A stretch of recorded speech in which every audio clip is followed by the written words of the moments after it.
Okay, let's have a closer look at YouTube and let's show you what preppers on YouTube really want. I have a list of videos. Between the red lines are views, and we can learn a lot from these stats. Now, you'll notice when I talked about preppers believe they can talk to aliens, it generated 156 views and 76.9% in the way of likes. So I got likes and dislikes. Some comments were good, some comments were bad, some comments they wanted to protect people, some comments YouTube took off. It had a lot of interaction on that video. Yet, it had no information on prepping, no information on helping you, no information on educating you. If we move up to Fat Preppers Everywhere, that had a little bit more information on taking care of your weight and not smoking. 141 views, again, 95% likes. But wait, let's look at the top one. Lixodoc Camping Stove Adapter. 12 views. 100% 4 likes. We had 12 people watch that video. And to be quite honest with you, that probably, out of all those videos you're seeing right there, is probably the video that would save your life. If shit hits the fan and all of a sudden you come across somebody that has those green propane cylinders that's willing to trade with you, and you could have given them a couple silver, and your stove cannot connect to it, what good is it? That little $12 or $13 adapter could save your life. But nobody cared about that, did they? What did they really care about? From what the numbers say and from what the preppers say, they want drama. They want a talk show host. They want WWF. So why do you find some preppers creating drama or creating arguments or fights? If they're trying to make money, they're not looking at anything but their stats. They're looking at their numbers, and that's what YouTube wants you to look at. YouTube wants you to look at your numbers. So, if I want to take a channel on YouTube and I want to get it big, I have to create drama on a constant basis, picking on different preppers all over YouTube. The people will flock. They may even love to hate me. But one thing's for sure, it would build the channel. The numbers don't lie between the red lines. So, does that tell us the majority of preppers on YouTube are not preppers? They're just a bunch of drama seekers?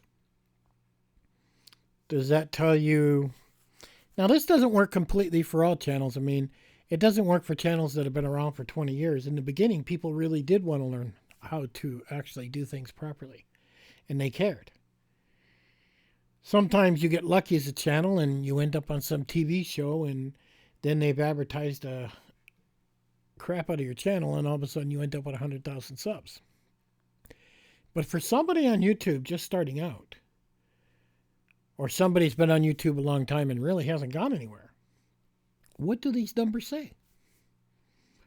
Because the bottom line is, when you actually make a video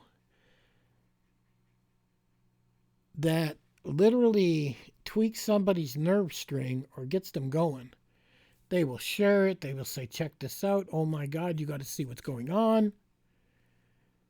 But they're not going to share a camping stove adapter, are they? They're not going to say, hey, you really need to get this. Do you have this? Because we ever end up with these tanks when shit hits the fan, then we're not going to have any way to cook or boil water. That little adapter could save your life. But yet, the preppers would rather hear about people talking about fat preppers or preppers believing in aliens. Now, Prep with Jam and Preserves got 70 views. And that makes sense because we do have quite a few people doing canning. And they're probably thinking, whoever did watch is probably thinking, oh, we need to do some jams.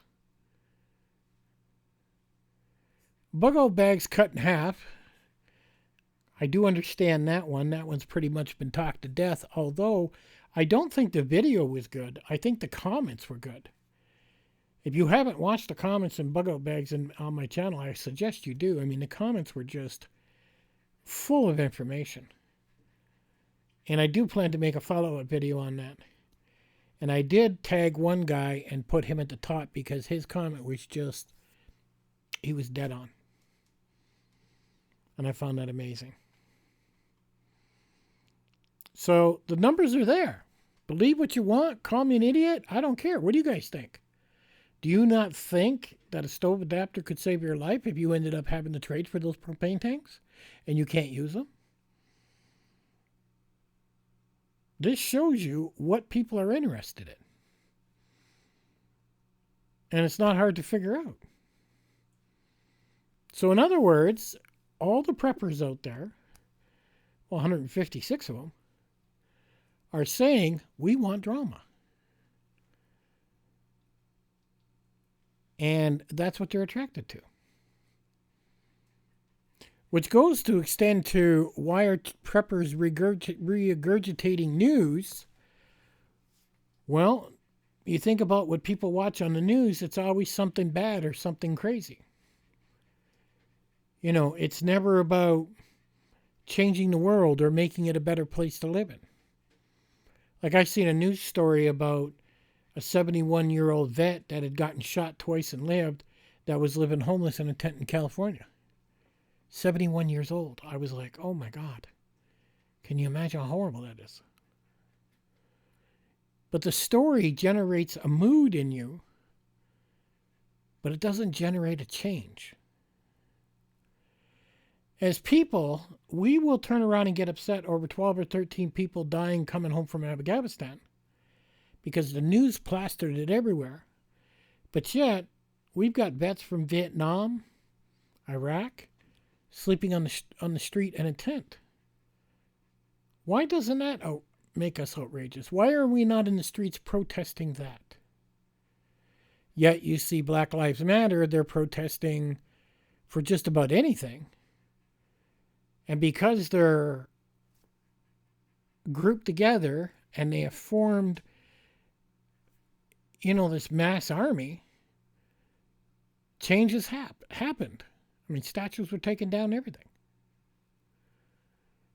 You got to look at what's going on around you, and if you want change, then you got to get off your ass and demand it. But one thing's for sure, people on YouTube, they want WWF.